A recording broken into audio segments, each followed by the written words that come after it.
Hello, this is the lecture PowerPoint for Chemistry of Coordination Compounds, Chapter 20 in the Chang textbook. The benchmarks on slide 2 is that we're going to review the properties of the transition elements, and we're also going to look at the inner transition elements. We're going to understand what a coordination compound is, and study the theoretical basis for the bonding and properties of these complexes.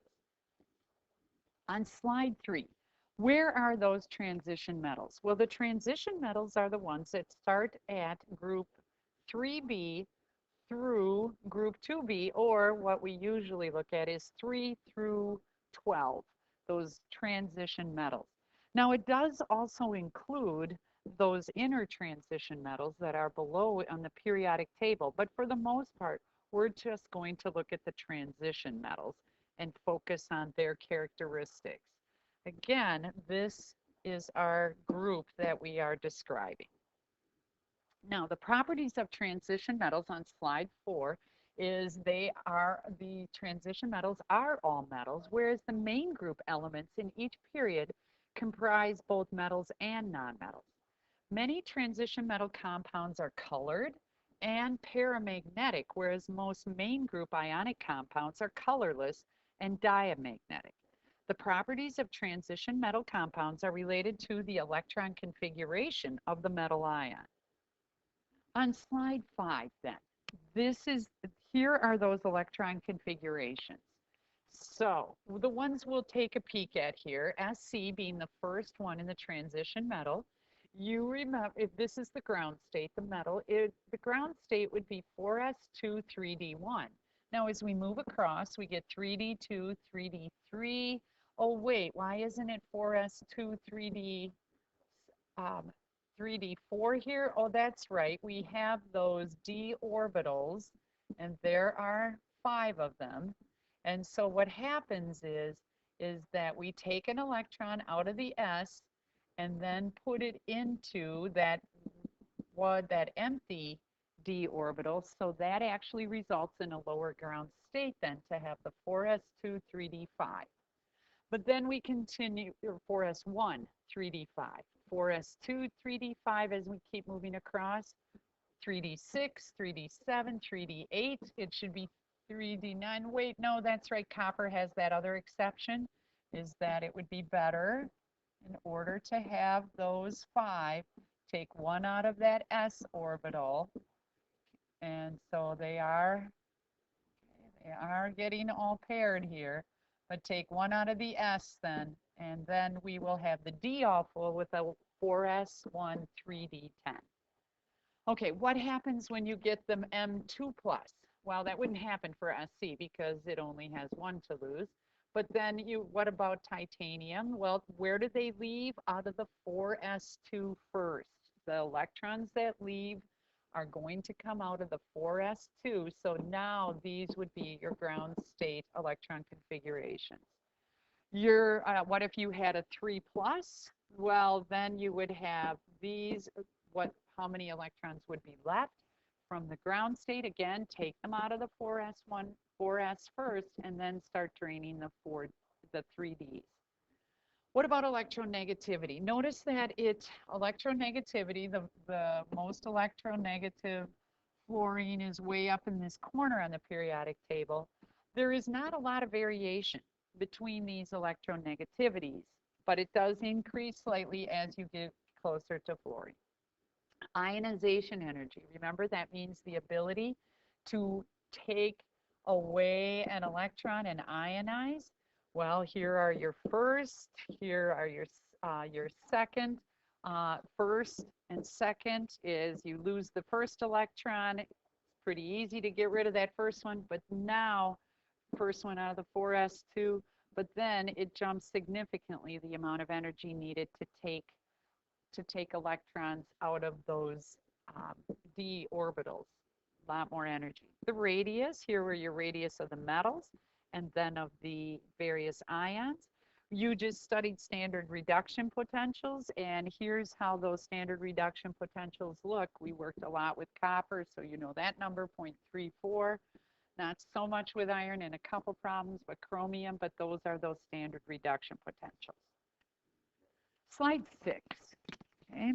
Here are, again, these aqueous oxyanions of transition metals, meaning let's look at Mn, and what we know is the magnesium ion has various oxidation states. It can be an Mn2 plus, 6 plus, and 7. The permanganate ion is very pretty purple. The MnO4 2 minus manganese in the plus 6 form is green, and then we get this pink at the 2 plus. The highest oxidation state for the manganese is its group number. The transition metals ions, again, are highly colored. There's one of the vanadium, the 5 plus. Here's chromium is the orange, and there's that permanganate again as the purple. So these oxidation states that were mentioned in the previous slide are now here on slide 7. The states of the first row transition metals. The most stable oxidation numbers are those in red, and again, it usually correlates to their roll number, to their group number is what that was saying on the previous slide. Ionization energies, as we said, the first one, not so much variation as you would go across that first row, but the second, it depends. We're starting to pull out some of those, the second 4s. But then the third one is at much higher level. And again, not a lot of variation as you go across. Slide 9. Here again are what these metals look like in their solid forms. Scandium, titanium, vanadium. Here is your chromium you've worked with. There's manganese. You've seen iron nails. Your cobalt is somewhat reddish. You've got your nickel that you can see in various forms, and then copper in a penny. Coordination compounds. What exactly are we talking about here in chapter 20 then? Well, a coordination compound typically consists of a complex ion and a counter ion. And a complex ion contains a central metal cation bonded to one or more molecules or ions. So again, it's usually involving these transition metals. So the cobalt is bound into the middle, and it's bound to one or more molecules or ions. The molecules or ions that surround the metal in the complex are called the ligands or ligands. So the chlorine is a ligand, the ammonia are the ligands in this complex ion. A ligand has at least one unshared pair of valence electrons, so it can bond. So oxygen in water has 2, the nitrogen has 1, chlorine has 1. Here comes one of these. This is the carbon monoxide. And so that will lead us on slide 11 to talk about a few more coordination compounds. The atoms in a ligand that is bound directly to the metal atom is the donor atom then. Because that water, for example, the oxygen has those lone electrons, and the nitrogen and the ammonia has one pair of lone electrons, they are going to donate. The number of donor atoms surrounding the central metal atom in a complex ion is called the coordination number. So the number of donor atoms surrounding the central metal atom in a complex ion is the coordination number. So ligands with one donor atom are called, they look at them like teeth. And so that's where we get the dentate. And so you would have one. If you had one donor ion, you call that monodentate. And again, how ligands that usually you see water, ammonia, and chlorine being chloride ions being monodentate. 2 donor atoms would be bidentate, and examples are this ethylene diamine. The 3 or more donor atoms, polydentate, and it's EDTA, which we will look at on one of the slides to try to understand what that looks like. Now, continuing our discussion of coordination compounds.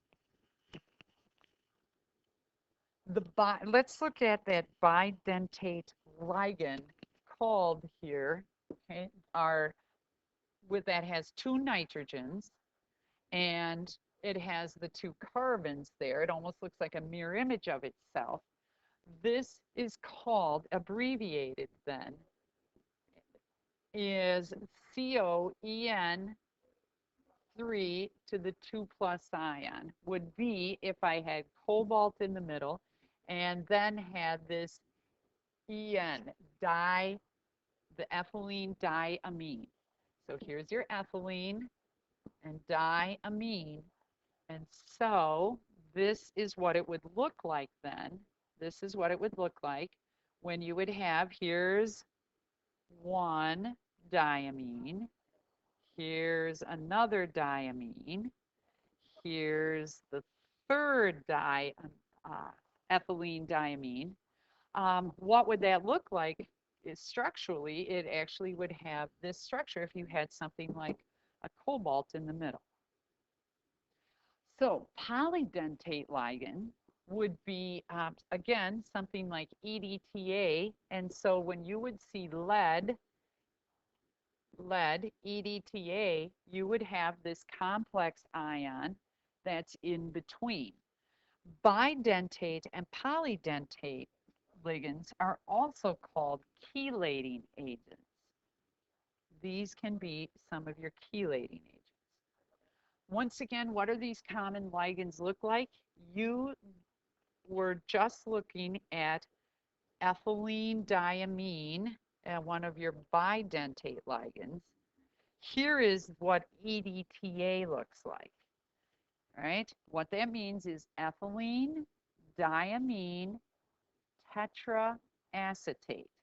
So here's your ethylene, your diamine, and then here is your acetate. And so with all these electrons, this actually comes out to have a -4 charge. Here's your oxalate ion. Here is again this ethylene diamine, and again we usually abbreviate that one EN. These other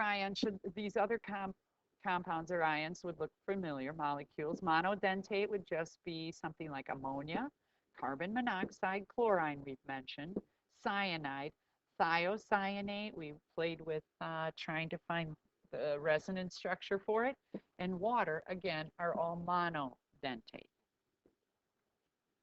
So slide 15, example 20-1.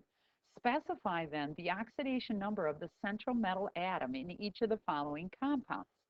If you have Ru, okay, we'll look at these each individually as we do these problems. What is our strategy? Well, the first thing we're going to do is find the oxidation number of the metal atom, and that's going to be equal to its charge. First, we examine the anion or cation that electrically balances the complex ion, and this step gives us the net charge. Next, from the nature of the ligands, charged or neutral, we can deduce the net charge of the metal and therefore the oxidation number. So 17, let's look at for part A was Ru NH3 5 H2O1 bound to Cl2. Now, back from our previous slides, both ammonia and water are neutral species, right? There's no charge on these because each chloride ion carries, each chlorine is a 1- oxidation charge, and there are two of them. That means the overall charge due to the chlorine is a 2-. The Ru must be 2+ because these two are neutral. What about in B? The chromium. Well, we know chromium has various oxidation numbers, but we know nitrate is a 1-. There are 3 times a -1 charge. The whole species is 0. We just remembered that ammonia, no matter how many we have, is neutral. So what is chromium have to be? We have, okay, chromium must be then a +3. FeCO5. Because the carbon monoxide species, again, this whole thing is neutral, all 5 of them, the oxidation number of the iron must be 0. K4FeCN6. Each potassium ion, no matter what, is always a 1 plus. Therefore, the FeCN6 and the FeCN6 overall must be equal, since there are 4 of them, this whole species must be equal to a 4 minus, because this would be plus 4 altogether, and that would be minus 4. Next, we know that each cyanide group, every cyanide is a 1 minus from your memorizing oxidation numbers. So then, what must be the charge of the iron when you do your work here? That within here, this entire species is 4 minus. You have 6, okay? So you have, here's what we're doing. Let's do the CN6. We said here that we know this entire species is got to be equal to a negative 4. That entire species is a negative 4 because this whole side is plus 4. So what we're saying is x plus 6 times a negative 1 has all got to equal a negative 4. So what does x have to be as you do your work? Plus 2. Iron must have an oxidation number of 2. On slide 19, let's name those coordination compounds. Well, for one thing, the cation is always named before the anion. That hasn't changed. Within a complex ion, the ligands are named first in alphabetical order, and the metal atom is named last. The names of the anionic ligands end with the letter O. Neutral ligands are usually called by the name of the molecule. The exceptions are water becomes aqua. CO, it looks like carbon monoxide, but we call it the carbonyl. And NH3 is called the amine. When several ligands of a particular kind are present, the Greek prefixes di, tri, tetra, penta, hexa are used to indicate the number. If the ligand itself has a Greek prefix, use the prefixes bis, tris, and tetrachus to indicate the number. The oxidation number of the metal is written in Roman numerals following the name of the metal. If the complex is an anion, the name will end in 8. So slide 20, table 20-3, names of common ligands in coordination compounds. So we had said if they're negative, you're going to have them end in O. So Br1 minus is bromo, chloral, cyano, hydroxyl, oxo, carbonate, no, carbonato, nitro, oxalato, amine. Remember that NH3 is an exception. This looks like carbon monoxide, but we're going to call it a carbonyl group. Water is aqua. This ethylene diamine is ethylene diamine, but we're usually going to abbreviate it EN when we're writing formulas. And the ethylene diamine tetraacetate is ethylene diamine tetraacetate, and again, EDTA is the abbreviation for that. On slide 21, you're going to refer back to this chart frequently, the name of the anions containing metal atoms. So here's your metal, and the name of the metal in an ionic compound, what we said, you're going to name them with an 8. So aluminate, chromate, cobaltate, cuprate, orate for gold, iron, ferrate, lead, plumbate, manganese, manganate, molybdenum would be molybdate, nickel, nickelate, silver, you know the symbol is Ag, so that's where it actually got its name. So argentatate from its Latin name. Tin, stannate, tungsten, tungstate, and zinc is zincate. Slide 22, write this example 20.2. Write the systemic names of the following coordination compounds. So let's look at our strategy on slide 23 for those. We followed the procedure for naming coordination compounds. And so we're going to need those tables as we start 20.3 and 20.4 for the names of the ligands and the anions. So A, we have our NiCO4.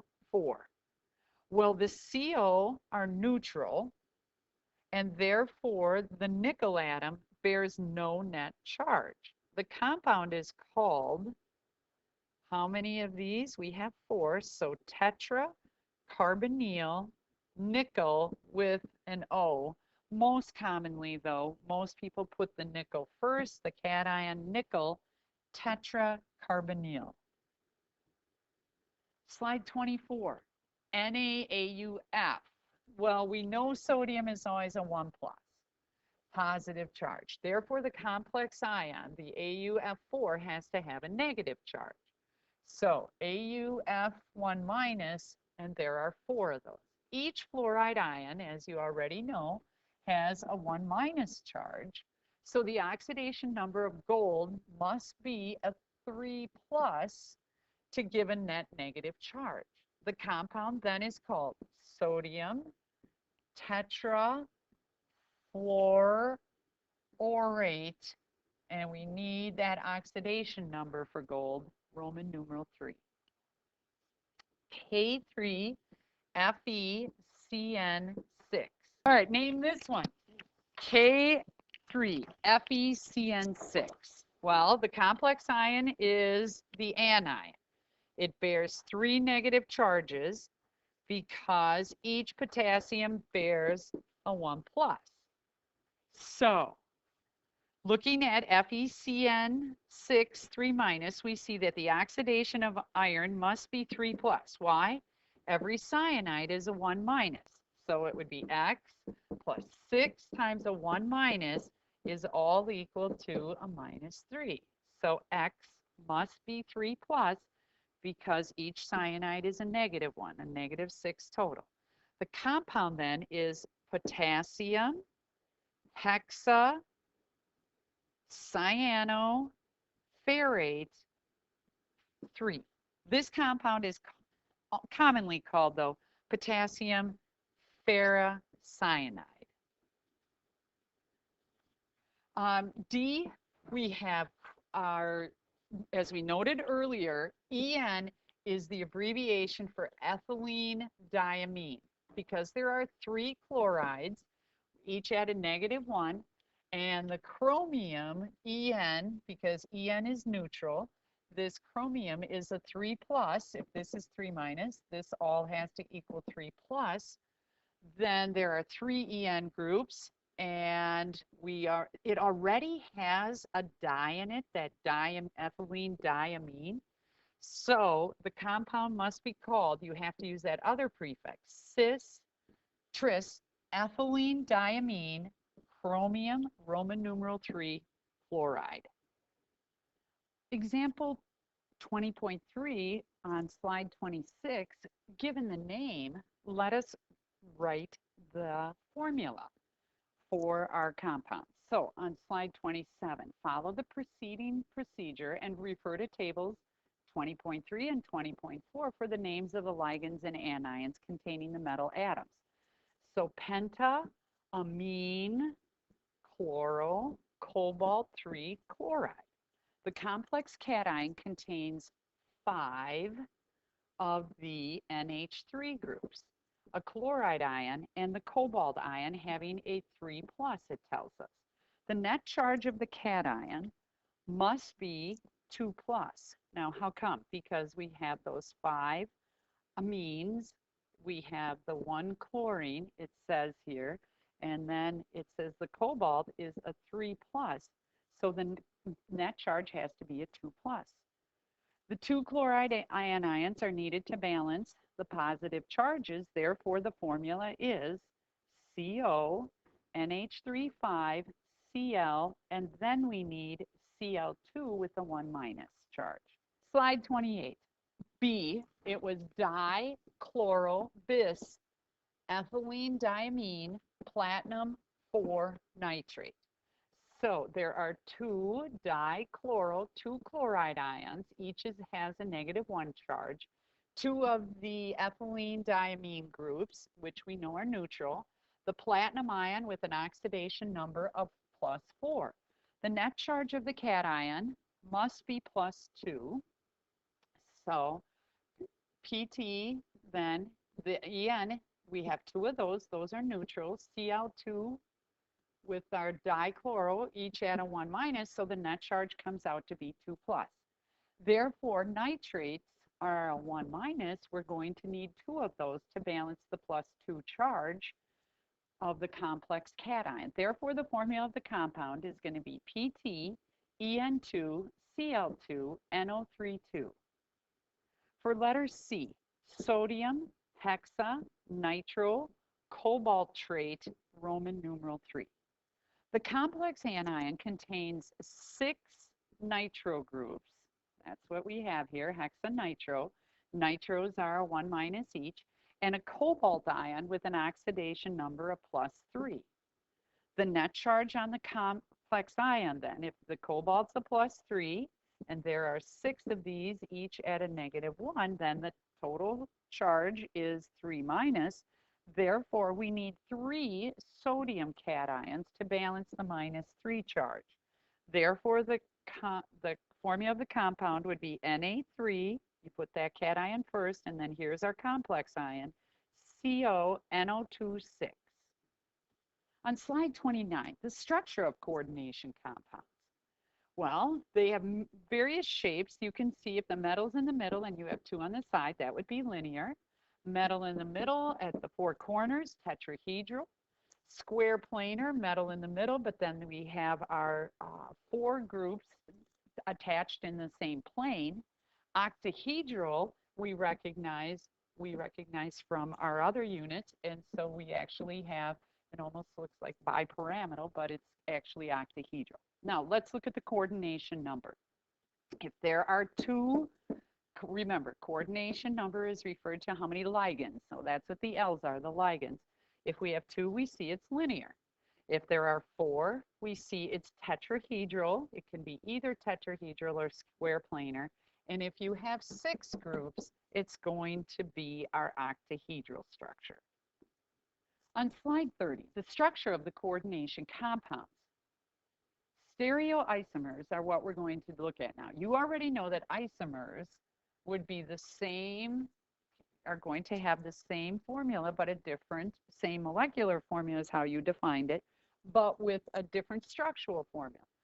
So stereoisomers are compounds that are made up of the same types and numbers of atoms bonded together, but with different spatial arrangements. You can have geometric isomers that are stereoisomers that cannot be interconverted without breaking a bond.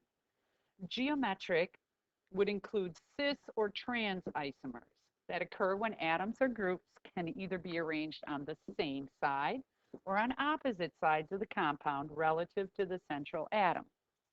So when we look at the structure on the left, we see that the ammonia groups are both on the same side, the chlorides are on the same side, so that would be cis, versus here, in the plane of the central atom, we have the ammonia and the chlorine are on opposite sides, therefore that's trans.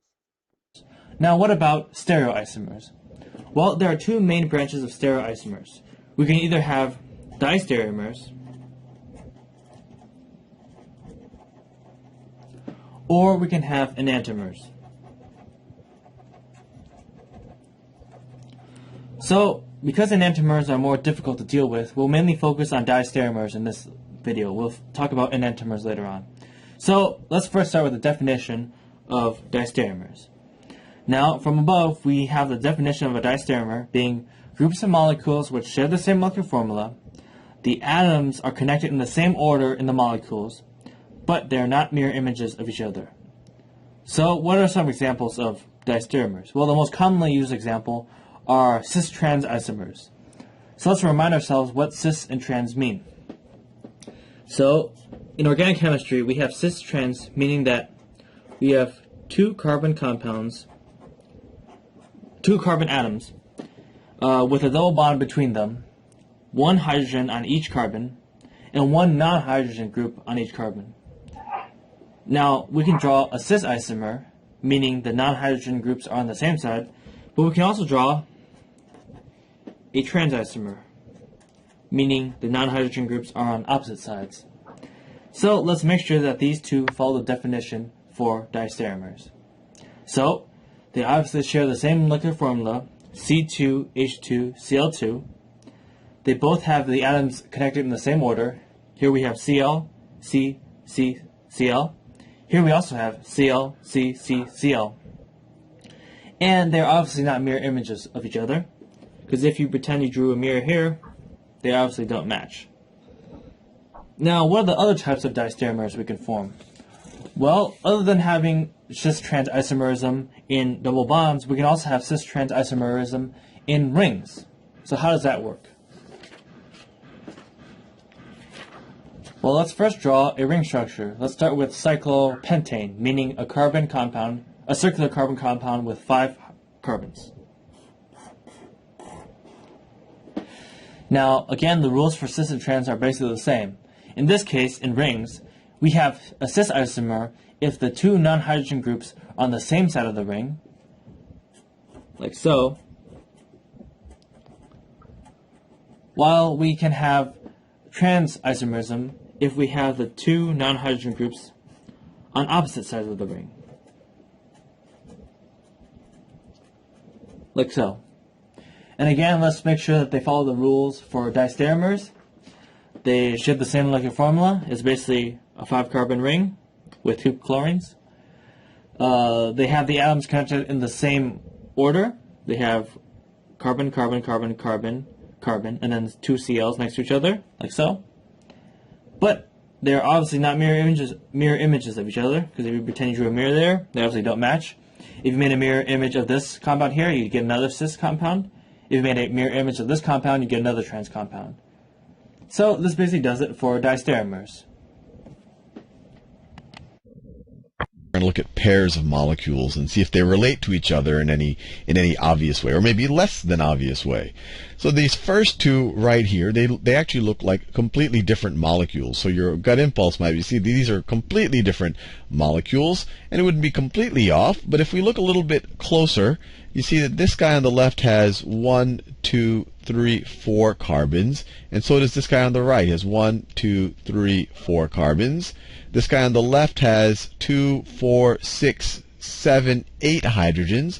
This guy on the right has 2, 4, 6, 8 hydrogens, and they both have 1 oxygen. So both of the molecular formulas for both of these things are 4 carbons, 8 hydrogens, and 1 oxygen. They're both C4H8O. So they have the same molecular formula. They're made up of the same thing. So these are going to be isomers. They're going to be isomers, and they're a special type of isomers. In this situation, we don't have the same bonds. We're made up of the same things, but the bonds, what is connected to what, is different. So we call this a constitutional isomer. Constitutional isomer. So we are essentially made up of the same things, but we are actually 2 different molecules. Actually, 2 very different molecules here. Now let's look at this next guy over here. So if we look at this molecule, let's see, it does look like this carbon is chiral. It is an asymmetric carbon. It is bonded to 4 different groups: fluorine, bromine, hydrogen, and then a methyl group. And so is this one. And they're both made up of the same things. You have the carbon, and not only are they made up of the same things, but the bonding is the same. So carbon to a fluorine, carbon to a fluorine, carbon to a bromine, carbon to bromine, carbon to hydrogen in both, and then carbon to the methyl group in both. But they don't look quite the same. Are they mirror images? Well, no. This guy's mirror image would have the fluorine popping out here, the hydrogen going back here, and then would have the bromine pointing out here. Let's see if I can somehow get from this guy to that guy. Let me flip this guy first. So a good thing to do would be to just flip. Let me see the fastest way I could potentially get there. Well, let me just flip it like this. So I'm going to flip out of the page, you can imagine. I'm going to flip it like this. So I'm going to take this methyl group and then put it on the right-hand side. And you can imagine I'm going to turn it so it would come out of the page and then go back down. So if I did that, what would it look like? I would have the carbon, this carbon here. I would have the methyl group on that side now. And then since I flipped it over, the bromine was in the plane of the page. It'll still be in the plane of the page. But since I flipped it over, the hydrogen, which was in the back, will now be in the front. The hydrogen will now be in the front, and the fluorine will now be in the back because I flipped it over.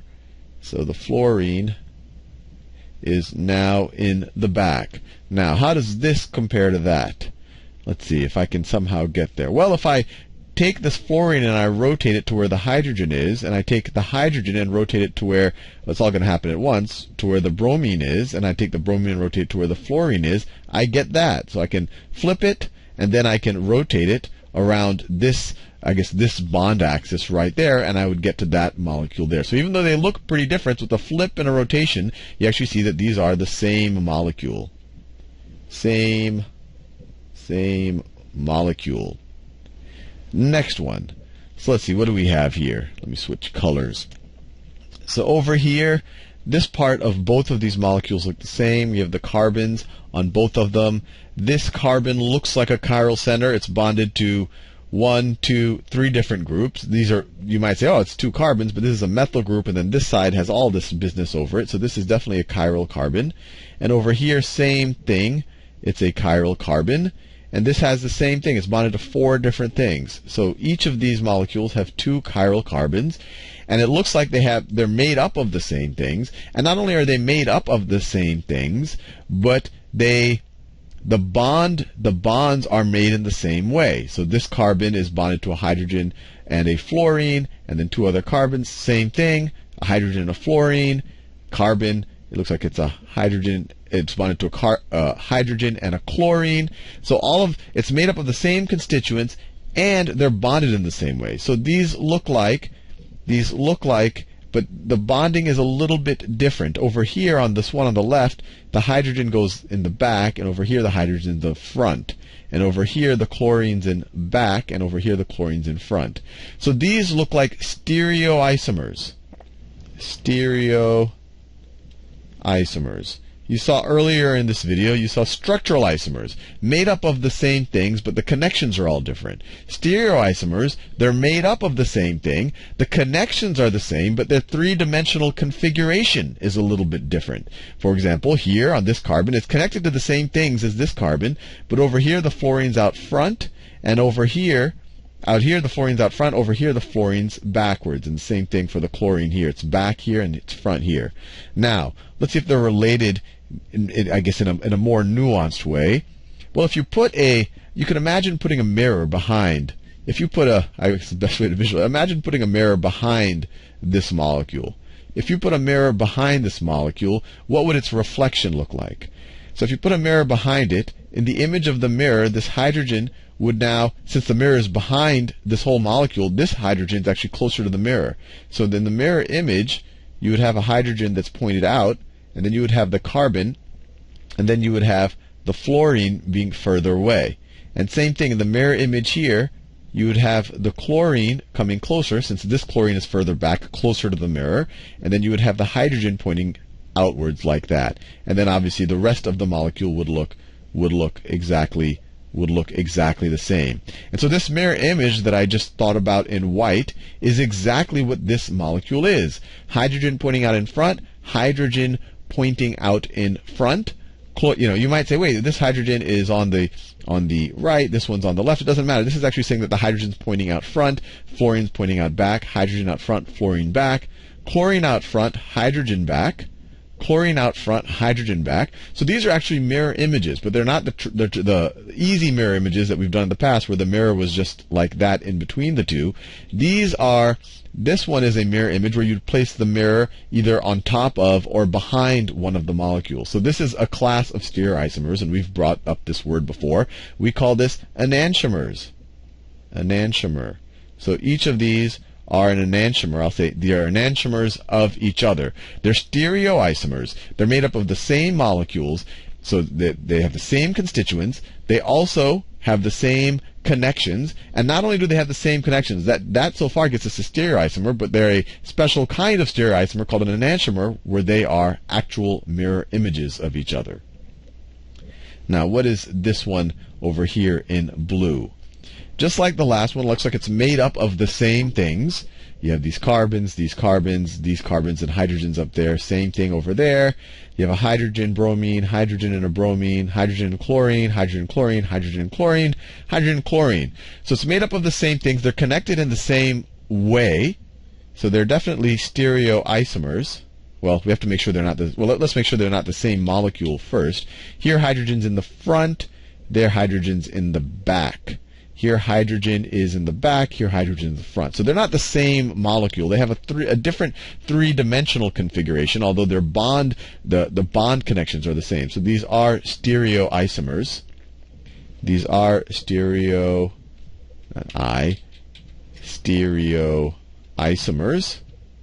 Let's see if they're enantiomers.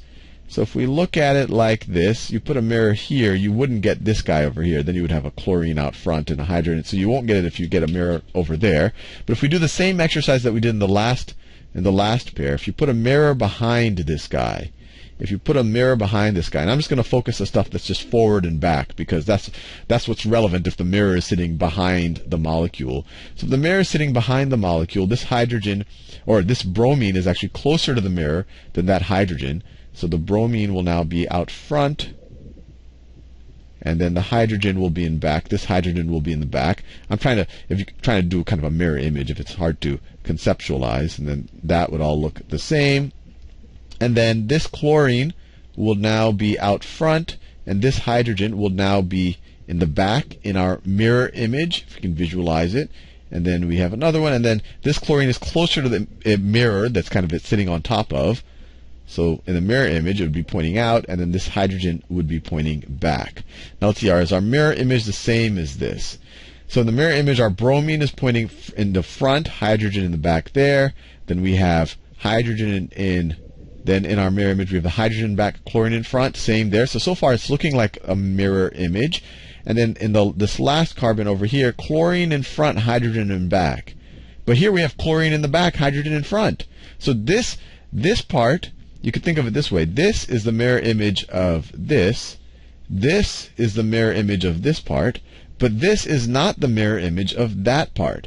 So when you have a stereoisomer that is not a mirror, when you have two stereoisomers that aren't mirror images of each other, we call them diastereomer. I always have trouble saying that. Let me write it. These are diastereomers, which is essentially saying it's a stereoisomer that is not an enantiomer. That's all it means. Stereoisomer, not an enantiomer. A stereoisomer is either going to be an enantiomer or a diastereomer.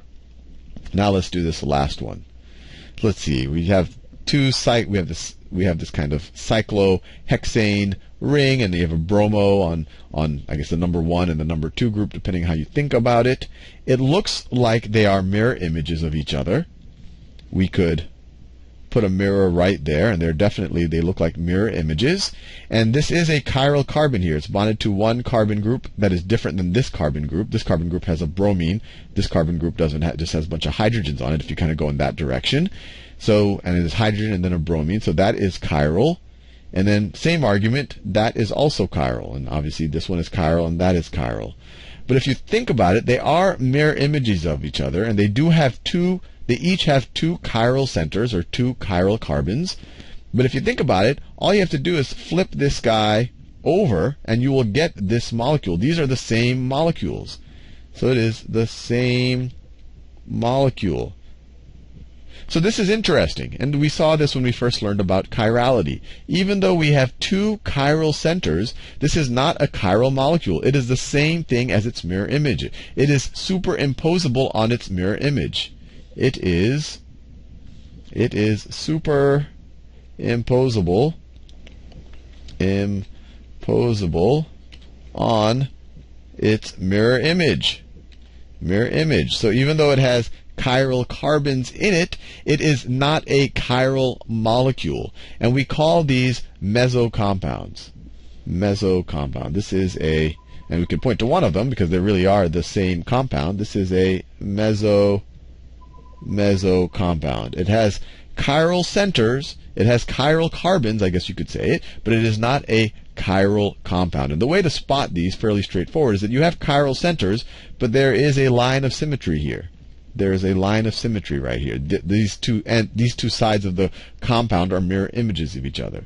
Now, these would not be the same molecule if I changed that to a fluorine and I changed that to a fluorine, then all of a sudden you do not have this symmetry. These are mirror images, but they would not be superimposable. So if that was a fluorine, these would actually be enantiomers, and this would not be only one methyl compound. It would be two different enantiomers, and one of them would have a R direction, and one of them would have an S direction. If we go with the naming conventions that we learned in the last few videos. On slide 31, continuing this discussion of structure of coordination compounds, here would be cis. Look at how all the ammonias are on the same side and the chlorines are on the same side, versus our second structure would be where the ammonias are opposite each other, as well as opposite that central atom, as well as the chlorine. There's a difference in this compound enough to say that what we see is a totally different color, and even there's a difference in the structure of the crystals. Now, are these additional geometric isomers of these compounds here? Okay. Here we have chlorine, here we have the ammonia on that in these directions. And so what that takes then on slide 32, in order to answer that, is we might look at the question, are these optical isomers? Now, optical isomers are non-superimposable mirror images. Look down here, okay? This is what we mean by superimposable, is that your mirror image of the left hand is that it actually could be, the mirror image would be able to be on the same side, okay? That it would look, they are a mirror image. That is called cis. That would be called cis, and actually you would say that this is an optical isomer and it's chiral. Now, what does that mean? When you'd actually put it in a machine, it would bend the light in a certain way, versus versus this right side now. On the right-hand side, we actually have a trans, is that you cannot superimpose this structure over to this structure. You cannot superimpose them on top of each other, and you would have the same thing. And they would, versus our one on the left, you could. So the one on the right is not considered to be an optical isomer. It is still a geometric isomer, trans, and we say then that it is achiral. On slide 33, bonding and coordination compounds. Now, the d orbital orientation. D orbitals, we always just kind of glossed over the fact that d orbitals have very strange shapes, okay? We know that they kind of look like a P with a donut, is what we're saying. Here's a P orbital, there's a double, or they're double P's, is what they can be. But what really comes down to is, what do they look like relative to the x, y, and z axis? Now, what's always interesting is here's the geometric x, y, and z axis. So that's why here's your first d orbital. It's called dz2, versus our other one is dx squared minus y squared. Our third d orbital is dxy. Our fourth is dyz, and our fifth is dxz. All right, all are equal in energy. All 5 of these orbitals are equal in energy if you don't have anything attached, if you have no ligands. The crystal field theory on slide 34. The crystal field theory explains this color and magnetism in terms of the effect of when you now put a ligand on the energies of those d orbitals of the metal ion. So the bonding of ligands to this metal ion will cause the energies of the metal ion d orbitals to split. Although the d orbitals of the unbonded metal ion are equal in energy, they have different shapes and therefore different interactions with the ligands. When you split the d orbitals, that depends on the relative orientation of the ligands. So on slide 35, bonding and coordination compounds. This is crystal field splitting, that when you have your d orbitals and you are going to attach a ligand to it, you get a splitting of these d orbitals. Some actually drop down to be lower than the original 5, and some of the orbitals are at higher energy than the original 5 orbitals. So in an isolated transition metal atom, okay, you just have the 5 are at the same energy level. But when there are bonded, when there are ligands bonded, then we have 3 orbitals can go lower, 2 can go higher as one crystal field splitting theory. Crystal field splitting then, and you give the delta sign because it's changing, is the energy difference between the 2 sets of d orbitals in a metal atom when you have a ligand present. So on our next slide here, here is the TiH2O6 3 plus I, okay? When this ion absorbs some light, here's our absorbing light. The electrons move from, these actually do have names. This is called T2G, the lower energy level, to the EG level, which is at the higher energy level.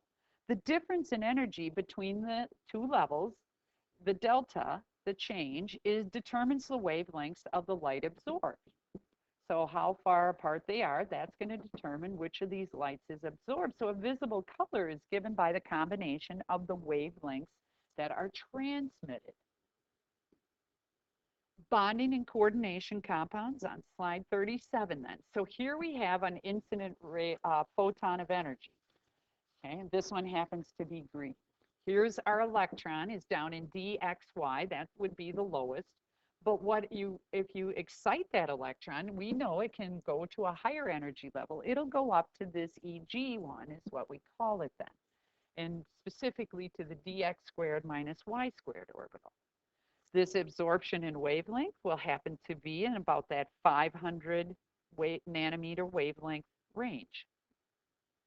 And again, you use this equation, delta E is equal to HV. So you could actually then absorb or calculate the colors and the amount of energy. On slide 38 then, here we have the 3 orbitals. Again, crystal field splitting. We have some at higher energy. This spectrochemical series then is something we need to keep track of. You do need to know what is this order that will help as far as energy is concerned. What is this order as far as energy is concerned? We kind of can predict this from the fact that our En and our Cn minus and all of these were more or less our neutrals, if you recall when we were doing our naming. Okay, well this is the order that the iodine is at going to be lower energy than chloride or bromide or hydroxide or fluoride or water or ammonia, or then we start getting up to our higher ones. So these over here on the left, the iodine, bromine, chloride, are weak field ligands. And so this difference in these energy, this small crystal field splitting energy is going to be small with weak field versus over at the other end, these are going to be strong field ligands, which are going to result in a large splitting of these energy levels and a large delta. Slide 39, once again, you need to remember this is again, your weaker field is over here to the left in this series. These are going to be your stronger field. These on the left, the iodine, chloride, fluoride, bromide we even had, are going to be smaller delta versus larger field splitting. What the result will be, longer wavelengths on the left end of the spectrum and shorter wavelengths on the right. As your energy, your field crystal splitting energy increases, the shorter wavelengths, higher energy of light must be absorbed to excite the electrons. For reference, water, again, is considered to be weak field. So on slide 40, color of some transition metals. I don't know if you would know these off the top of your head. You probably remember copper is going to be the green or blue, depending on which one. Well, copper 2 plus, you've seen it enough now, is the blue, is going to be the blue line. Nickel is the green we saw with our analysis, our ion analysis lab. Cobalt, as we had said earlier, is going to be red. One of your iron 3 plus can be yellow. One of the manganese is this pale pink to almost clear. The chromium 3 plus, we're heading down into our purple as well as with the titanium. Bonding and coordination compounds continued on slide 41. Here, let's explore what happens with the Fe3 plus ion. You know that you would put these electrons in, the 5d electrons would go one in each of the orbitals. Now, what if you bond it to fluorine, specifically 6 of them? Well, this was, remember where fluorine was, it was down at that weaker ligand field. So look at this splitting. You're going to have field splitting because you have something bonded, but there isn't going to be a large field splitting energy. If, on the other hand, you had cyanide attached to the iron, you're going to have a strong ligand field, which means here our difference in energy is going to be quite large. On slide 42, here are some more diagrams then, orbital diagrams for high spin and low spin octahedral complexes. Again, you start them down if you have D7, meaning here's your 7 valence electrons in D, okay, in the D orbitals, right? Here is, look at how this would be a weak ligand over here on the left. There is not much difference in energy versus over to the right, large amount of energy. As a matter of fact, what you would do is actually pair up, do something that we're not used to, is that electron that was in this field actually went down, paired up, made this lower energy than what we usually expect, and then that lone electron has got to up at a high energy. Bigger difference in energy. Look at our next D6. This would be what you would expect is you'd put one in each 5 and then you'd come back and put another one in. Well, then what would happen? That's a small. If that were a weak field ligand, then it would have what we consider high spin, versus low spin octahedral complex would be when they're all paired up, but our energy is our field splitting energy is greater. However, we consider that low spin. Our 5, what if you have 5? Well, this actually would give us what we consider a high spin. D4, you would put one in each, but not if you'd actually put that one and come back down and pair. You would consider that then the low spin. So sample 24 or 20-4 is on slide 43. Predict the number of unpaired spins in CrEn3 2+ ion. On slide 44, the magnetic properties of a complex ion depend upon the strength of the ligands. Strong field ligands, which cause a high degree of splitting among the d orbital energy levels, actually result, if you notice there, those are considered low spin complexes. Weak field ligands, which cause a small degree of splitting in the d orbital, result in high spin complexes. On slide 45 then, our solution is the electron configuration of Cr2+ is going to be argon 3d4. Again, En, you must remember, strong field ligand. We then would expect CrEn3 2+ to be a low spin complex. According to figure 20.17, all 4 electrons will be placed in the lower energy d levels. So you're going to have, with your 5, okay, you're going to put them, they will split, and they will split then into our low 3, and then 2 up, okay? All 4 electrons would be placed in the lower energy d levels, and so that would be a total of 2 unpaired spins. There's your total of 2. On slide 46 then, what if we had then a tetrahedral complex? Here's our ground state of our d orbitals, but what we're saying in a tetrahedral, look, there's only 2 orbitals in our lower energy levels and 3 d orbitals are at higher. So on slide 47, it gets a little more complex with a square planar complex, our ground state. Now we have 2 low, and then we have 3, these last 3 are actually at different energy levels. Slide 48, reactions of coordination compounds. What we have is we have what we would call a substitution or exchange. We're going to substitute ammonia with the water, and so we would get our COH2O6 3+ and 6 ammonium ions. Stability, well, KF, the formation equilibrium constant, is 1 times 10 to the 20th. This CONH3, which is slightly basic, would be unstable in acidic solution. Kinetic lability means what's the tendency to react. And reaction actually takes several days to complete. CONH36, the complex 3+ ion, the complex is actually inert if it takes several days to react.